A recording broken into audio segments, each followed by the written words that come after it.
Hello, this is Commander Hugh Jardon. Welcome to another one of my Elite Dangerous how-to videos.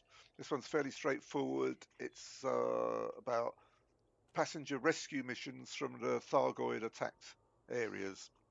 It's something new that came with the version 14 update. If you want to have a go at this, it's not as tricky as you might think once you see the method, but you do need to follow the method to be successful, and you do need the right ship as well. Um, I'm sort of aiming at people fairly early in the game, but you'll see what you got to do. So first of all, let me show you the background to it. Here we are. I'm at this place at the moment. I'll explain that. These are the Thargoid attacked areas, and when you go to the stations in there, they offer you missions to rescue passengers, take them to safety. Now, the safety ship, the rescue ship, is right over here, which is 125 light years away. Now, why they don't send them to these other places, which are a lot closer, not too sure, but that's what they do. And the station I'm working on is right at the edge, so one jump away, I'm out of it, whichever way I go, whether I'm coming or going. So I'm in safety from sort of this line here onwards. Um, but if you were, say, rescuing them from this station here and the rescue ship was still over here, you might have to fly through a bit more Thargoid infested space. So there might be more occasions when they try and hyperdict you. But on this side, I've never been hyperdicted here. The only time I've been hyperdicted is on that last jump in, and I'll show you how that works. So it's probably the same wherever you go, but uh, and on the way back, there's no danger. It's just like any delivery um, mission. Not even NPCs seem to come after you, so that makes it even easier. Right, so let me just show you the build first of all.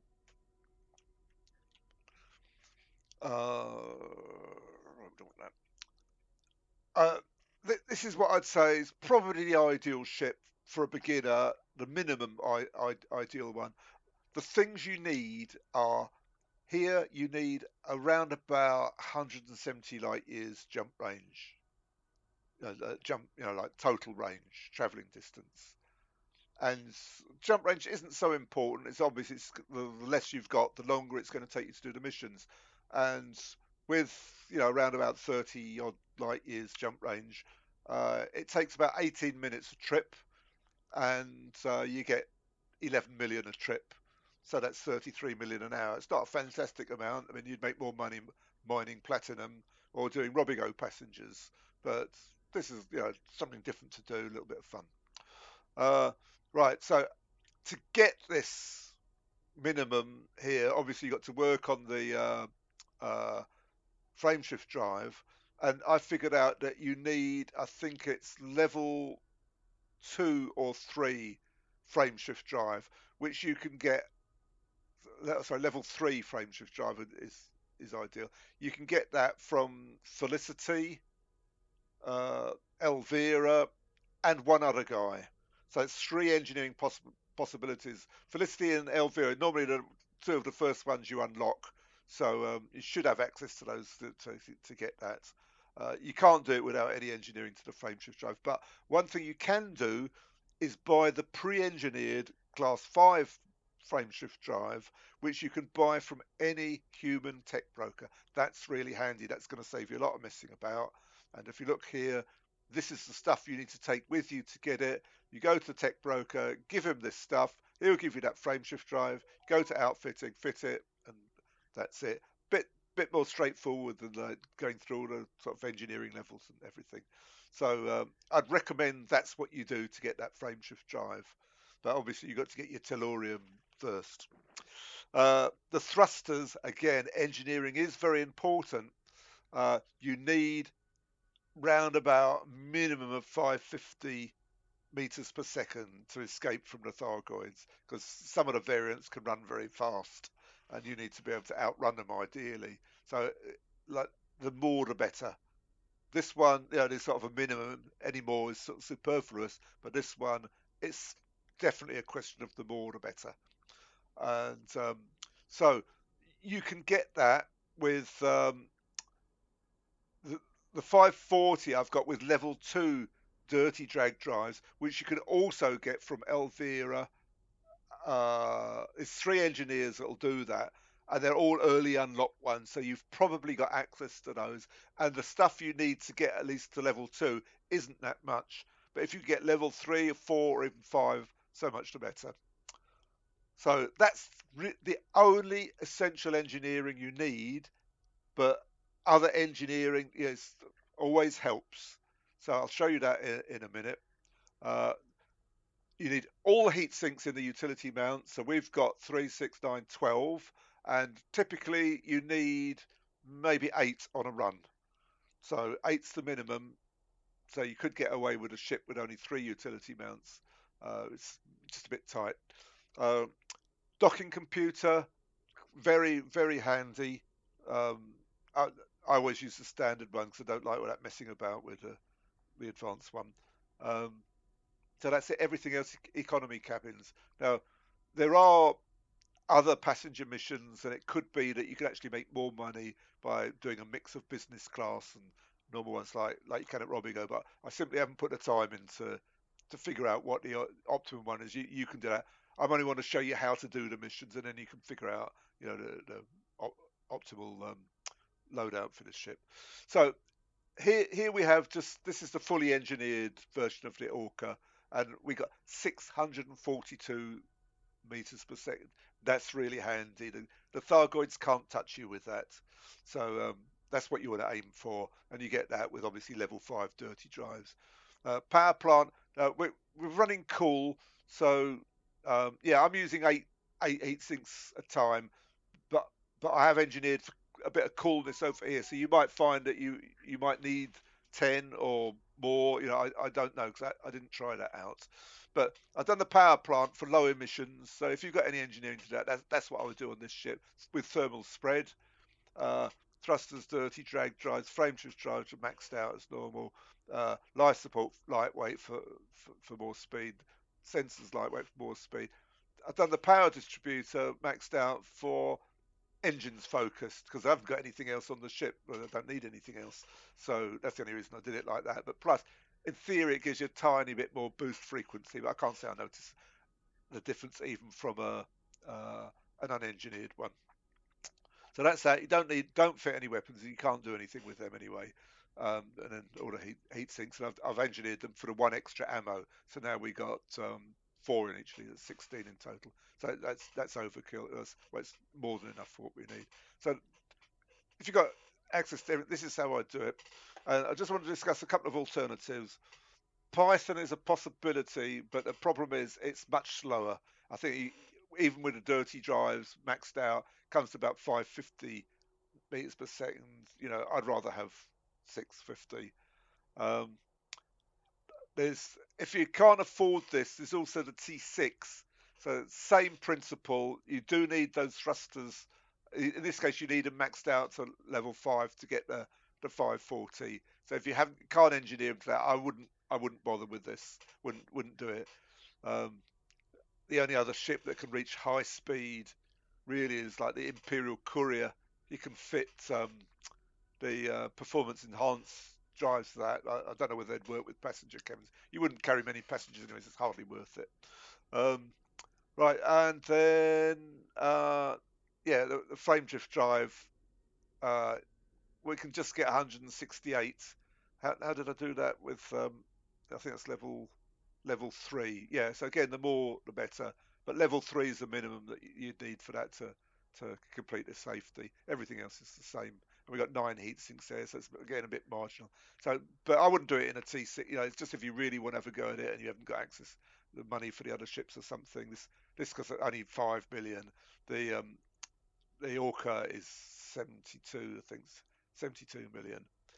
And another alternative is the Clipper, and I've shown this fully engineered. I'll post these builds in the link underneath. Clipper also so not quite as fast as the Orca. It's got what was the other one? Is it less passengers? Yeah, we've got 96s, so it's 4 less. hardly a difference, but might make a difference. Where have we gone? That's it. Yeah, 92. So four less passengers, a little bit less speed, and nearly the same price. 67 instead of 72, so 5 million in it. So I think I'd go with the Orca to be honest. And I can't. It's also the T7. It's too slow. I wouldn't use that. Um, what else is there? Like, is Anaconda and T9 too slow? Yeah, yeah. You might get away with it, but it's risky. I would say. Cutter obviously is another good one. Well, even if they shoot you, you'll be all right in that because it's strong enough. So if normally I'd be using my cutter if I wanted to make money, but you know you make more money in mining and pirate missions and stuff like that. So why I'm not interested in making money. I just want to play about with this. Right. So that's it. That's the builds. That's just a question of going and doing it. So what I'm going to do, I'm going to fly over to that last jump because nothing's going to happen until then, and I'll see you there. Right, here we are ready to jump into Thargoid infested space. Now, what I'm going to show you, I haven't seen anybody else mention this, so maybe I'm the first to find it. Maybe other people have found it as well, but they just haven't shown it to anybody. Um, what I found, what happened was when I jumped in, every single time without fail, when I jumped, I got hyperdicted, and then it was a question of submitting. So if you do get hyperdicted, you submit and then simply boost away. Keep spamming the boost button while what happens is it takes you a ship a while to settle down. So just keep spamming it, and then the moment you have got control of your ship, it'll boost away. Thargoid will be behind you. Keep boosting. You can drop a heatsink if you want, but they've never done anything to me. I've always this ship's so fast, you get away from them. But if you've got the lesser one, not the level 5 drag drives, you probably want to drop a heatsink just to be sure. So yeah, if you get hyperdicted, boost away, and it takes a minute for your frame shift drive to cool down, unfortunately, and then get going again. But a word of warning: when you make the jump, as you can see, I'm not going to be using much fuel. But if you're in a ship where you're getting low on fuel, if you get hyperdicted, you lose that fuel, and then you're going to be stuck. So just make sure that before you jump into Thargoid space, you've always got enough fuel for at least 2 jumps. Right. So what the trick is when your frame shift drive charges, you drop a heatsink right when it's fully charged, but not after. So watching the graph go up, the little animation thing, and when you get to the last segment, you hit a heatsink there. And if you watch the heat going down to, I went down to 1 that time. You should be able to get it down to 0 if you time it right. But since I've been doing this, out of 6 times, I got hyperdicted once, and the heat was on 2% on that. Oh, here we go. So it's not 100%. So it's now 2 out of 7. So nothing you can do. Just wait. Get your finger on the boost button. Like there he is, he's behind. So just start spamming it. There we go. I'm not going to use a heatsink this time. Let's just see if he fires anything. But that technique I just showed you, it does certainly reduce the frequency of hyperdiction, so it's worth doing. And you've got loads of heatsinks anyway. So just keep going, you just have to keep boosting. I'm just spamming the boost button and waiting for the frame shift drive to cool down. There he is behind us. He's out of range now. Or a she, we don't know what they are. It. Shit. Hey shit. Heat. However you want to call it. Right. So I've never like when I've been hybrid. Next time you attempt to jump, it always works. But now we got to run the gauntlet of the Thargoids between the star and a space station. and so we need to keep very cold the whole time. So drop a heat sink straight away. Where's the station gone? That's weird. I had it targeted. Well, at least I can show you where it is at least. There it is there. That one.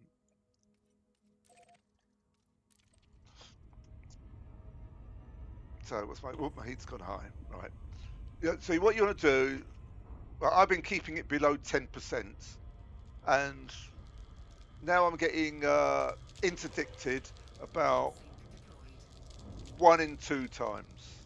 Whereas before I was getting 3 interdictions in every trip. And oops, got a bit high. I was going to say, yeah, but when I've been keeping my heat below 10%, I was interdicted twice at 4%. So I don't know whether it's just a question of the lower the better, or whether there's an exact like threshold. If you go over 2%, chance goes up, or whatever. I've no idea. But certainly the incidence of interdictions has gone right down. So we'll see if we get one this time. I didn't get one last time at all. So normally I just watch the heat, and when you get to about 7-8%, just press another heat sink, and that's it. Station faces away from the star, so have to loop round. Oops, and you got to watch your speed, because while you're watching your heat, you're not watching your speed if you're not careful. And if you're talking at the same time as well, it's hard. All right, so I've got to loop round. While I'm at it, what I'll do, I'll show you my method of.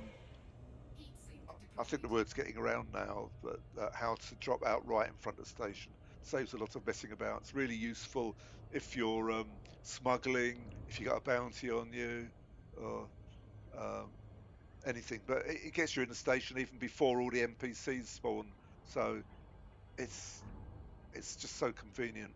So um, I'm watching the hologram, and what I've done, I've put the orbit line vertical on my screen, and I know I can see the entrance now. It's on the, so I've got to come round from this side. So I'm just sort of looping round a little bit, and what the goal is to have it tilted very slightly down and very slightly to the left. So I'm just going up a bit now, so that it in effect tilts it down. You see that when I bring that level again, that's the right amount tilted down, and that's about the right amount tilted up. Probably just a tiny bit too much tilted down.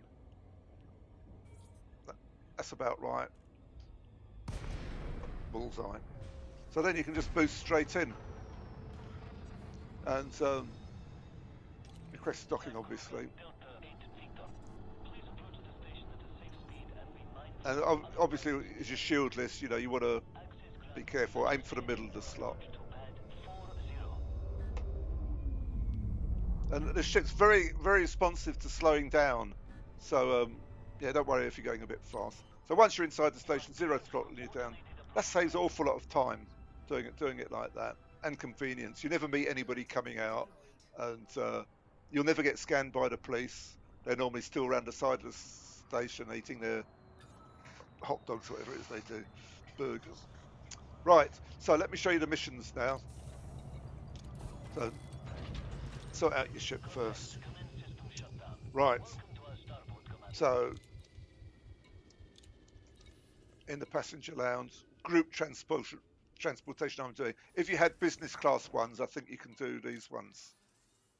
I've I've not done those. Right now, uh, with this ship, the missions, they're always for the same numbers of refugees, and they're 80, 72, 63, 54, 45, 36, 27, and 18. And none of those numbers add up to 96 as far as I can figure out, unless you're cleverer than me. So you need to choose a couple of missions. You only got room for two that are going to add up to your 96, or as close to it as possible. I'm just looking down the list. Normally, if it's a 54, I think it's a 27 and a 54. If we got a 27, no, I don't see that this time. So what is it? 72 and 18 makes 90. No, it's yeah, 72 and 18. I think it is this time. Maybe there's a better combination, but that'll do. So pick cabin, and then you can autofill, and then accept mission. Bit weird this Odyssey. It was a lot easier in the other one. So now another mission. Now what's gone wrong? I should be. Oh, I've only got one. Was that an 81 that I took then?